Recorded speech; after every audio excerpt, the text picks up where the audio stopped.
morning, everyone. Welcome back to my channel. My name's Bethany. If you're new here, this is my chronic illness and adventure channel. I have Ehlers-Danlos syndrome along with a lot of the comorbidities that come along with it. Just to let you guys know, if you're not new here, I did start the April slide. And so I don't know how many more videos I'm going to post for April. I know there's going to be one more after this. For sure, but once May hits, it will start every week again. So anyway, I just wanted to introduce you to my friend here. Would you like to introduce yourself? Hi, I'm Sarvatmika. I did my background in art therapy and I have a master's in it. I studied in Singapore. I moved to Calgary last year around October, and I've been practicing with Bloom in Northwest Calgary, and I'm a consultant art therapist. Oh, nice. So can you tell us a little bit about what art therapy is? Art therapy is a form of self-expression that combines art making with understanding your emotional landscape. And so art therapy is like a tool that is better than talk therapy, I think, because it doesn't focus so much on speech and expressing yourself with just using words. You can have additional language, which is art, and you can express yourself with metaphors, with symbols. Sometimes it shows up your patterns like in your artwork, and it is very good for learning more about yourself and understanding new ways of working or approaching life around you. So what are some of the benefits for people with EDS and people with progressive health conditions?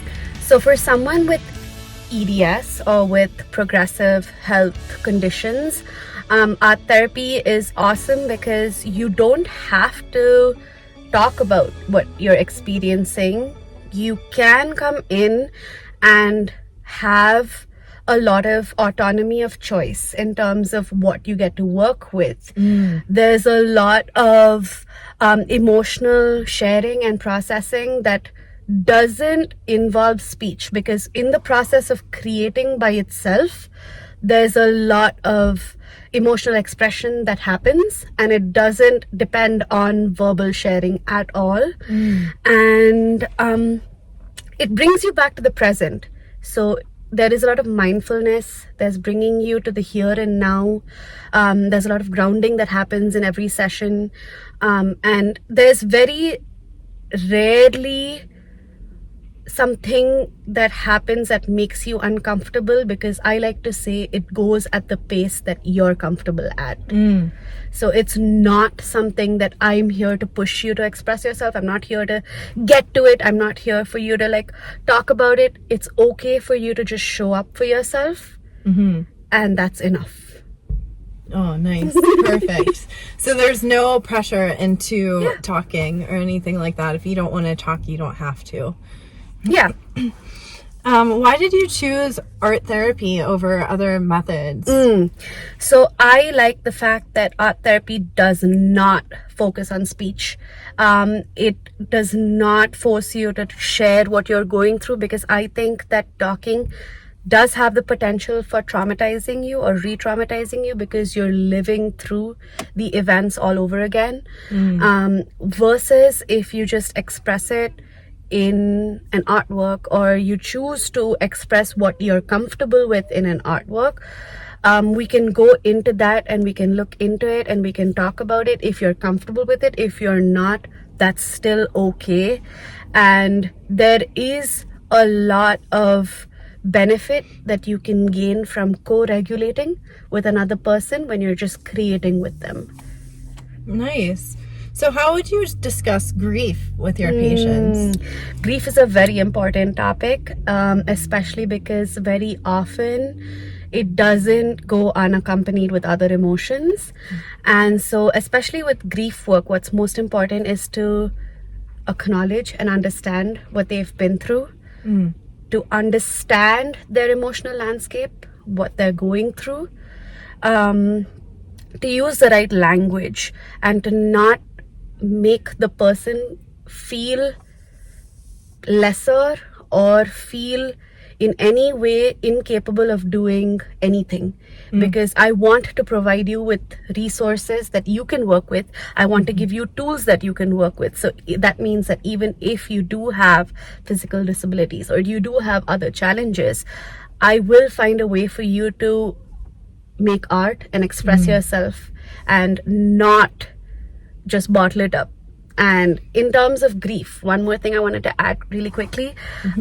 It's important to be culturally sensitive, because when you're grieving and when I'm grieving, the process is very different, because we're not from the same background or we're not from the same culture. So understanding that the way you process and the way I process is so different, but giving you the space to do it the way that you feel is right for you is most important. And in this entire process, the goal or the focus is to just provide a non-judgmental, safe space for the person coming in to express themselves in a way that they're comfortable.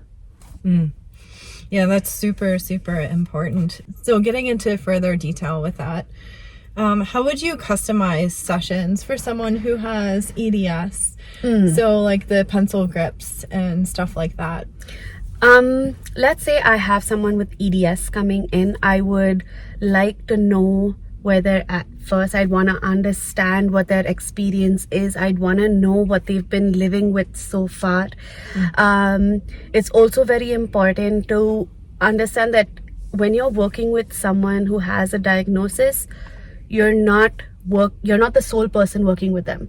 So a multidisciplinary team is important. So connecting with other healthcare providers, your nutritionist, or maybe your doctors, your medical team, and understanding you is more important, or understanding the client is most important. So you're not working alone. And so I would get a lot of information and make sure that when I have a session with the client, I am properly equipped with the right tools, the right materials, including materials that the client is curious about and wants to explore in the session, so that I make it accessible and I make it interesting for the person coming in as well.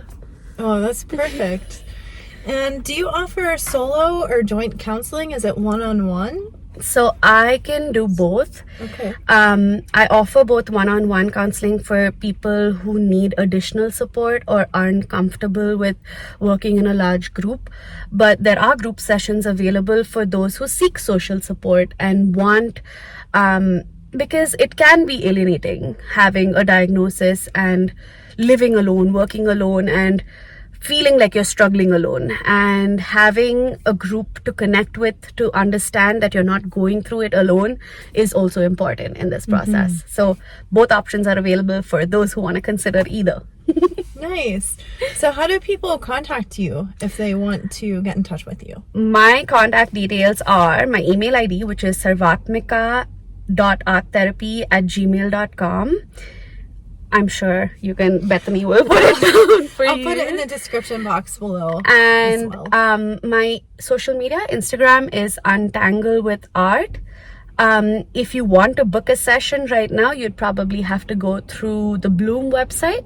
Okay. And I have a few slots available on their website as well. The studio is based in Northwest.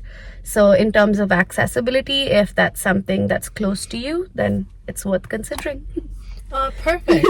Well, thank you so much for taking the you. time out of your busy schedule to come and talk with us. I know I definitely appreciate it. I know a lot of my viewers appreciate having more resources and options available, especially for treatment with EDS. So thank you so much. Thank you so much for having me. It was such a pleasure to come here and have a chat with Bethany. She's the sweetest soul. And for everyone who's looking for support, know that you have to reach the right people sometimes, and it's okay if you've met another therapist that hasn't clicked with you or that hasn't vibed with you. It isn't the only one, and you can try again. And that's kind of what I'm hoping that everyone also understands, that in therapy, there are two people in the relationship, and sometimes it doesn't work out, and sometimes the therapist isn't a good match for you. But that shouldn't stop you from exploring your emotions with a safe individual who can and has learned the concepts of, Exactly. mental health. So, And what might work for someone may not work for someone else. And just because something doesn't work for you doesn't mean that it may not work for someone else. It might be amazing for someone else. yeah. So it's always important to go with your gut and try new things. Which is why art therapy is also something which I urge people to think about and try, because as opposed to traditional therapy that everyone has seen or gone to, art therapy offers something different, because you may not feel like, oh, I'm going in and hearing answers about myself and learning new things every day. But if you look back 1 month from now or 3 months from now, you will see the progress and you will see the change and you will see your growth. And all of that happens only if you come into the room and you work with a trusted individual who can understand and work with what you're bringing into the session. 100%. And with that, guys, I'm going to go because I went to pain management yesterday, and Dr. Reddy, as you guys already know, I will put his information in the description box as well, but the vertebrae in my cervical spine are out again and I'm half dead. So with that said, we're going to go check out Indigo and have some fun. Don't forget that you are indeed incurably awesome. See you next week. See you. Bye.